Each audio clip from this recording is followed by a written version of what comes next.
Okay, so I'm going to jump straight into it. Sure. One of the things is I'm going to start, but like me, many of you may know parts of the Rebel Food story, but not all of it. So I'm going to start asking him to quickly, Sagar, to quickly sum up chronologically how it started, what happened within like a few minutes, okay? But one thing I want to tell you, just to give you a sense of the scale, I checked their financial figures just before coming. I don't have the figures for 22-23, but in 21-22, they hit a turnover of 900 crore. So they really have size, okay? So let me get started with this. I know you began with Fassos, correct? Were you an offline play? Because you call yourself internet restaurant, so it's a little confusing. Could you just tell us how it began and quickly tell us what are the big phases that you went through? Sure, Shrikant. First of all, thanks a lot for inviting us over to talk everyone through our journey.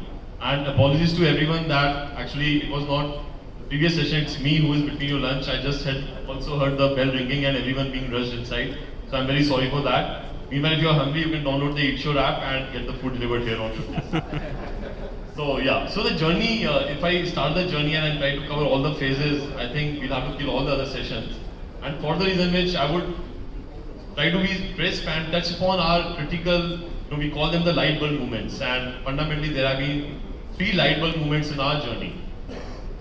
We started in the year 2012 with a similar aspiration, an aspiration which was, as any entrepreneur would have, to say that when it comes to food, in the QSR industry, there's not even a single Indian homegrown brand.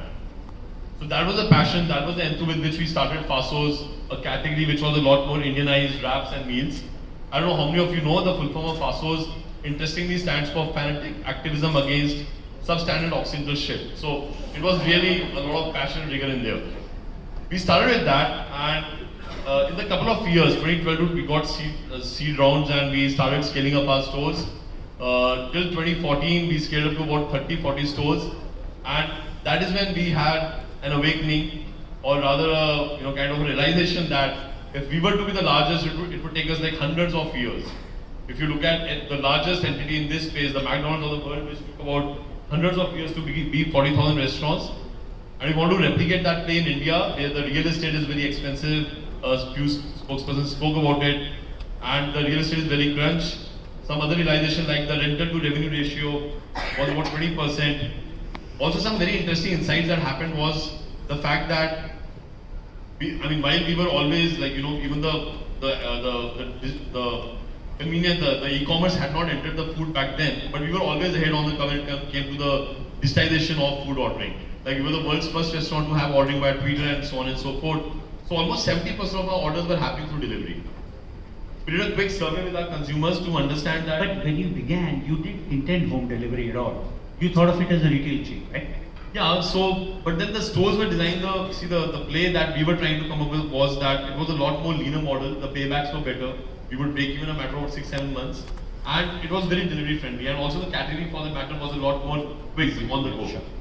And as I said, so 67% of our consumers had not even seen the storefront till, and that is when the light bulb moment 1 happened, which is when we said that if consumers are ordering for us online and they also have decent brand awareness, then why do we stay connected to the same old traditional way of doing the business? Which is when we pioneered the world's first cloud kitchen. We did that in Ahmedabad, Kadugodi, Bangalore, and Ahmedabad, Bhopal, if people know about those catchments, where we took up about a 700,000 square feet kitchen, not on the main street, but on the first floor on the back alley, and we started delivering orders. You're saying that the term cloud kitchen has come on the back of Rebel Foods? Yeah, it is. It has. Really? We take pride in that. People call them dark kitchen also, but I don't know what's dark about it. They bring in a lot of light in everyone's life. But yeah. So that was the light bulb or the first turning point in our journey. We pioneered cloud kitchens. So as I was telling you, 2012 to 2014, we scaled up to 40-50 locations.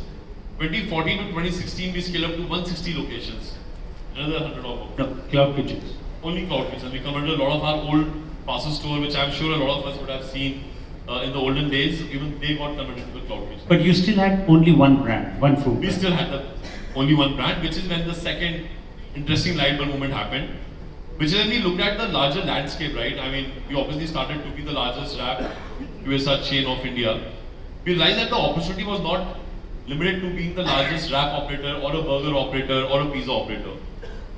When you look at it from the consumer lens, and especially when it comes to F&B, you know, we have this holy grail, a 2x2.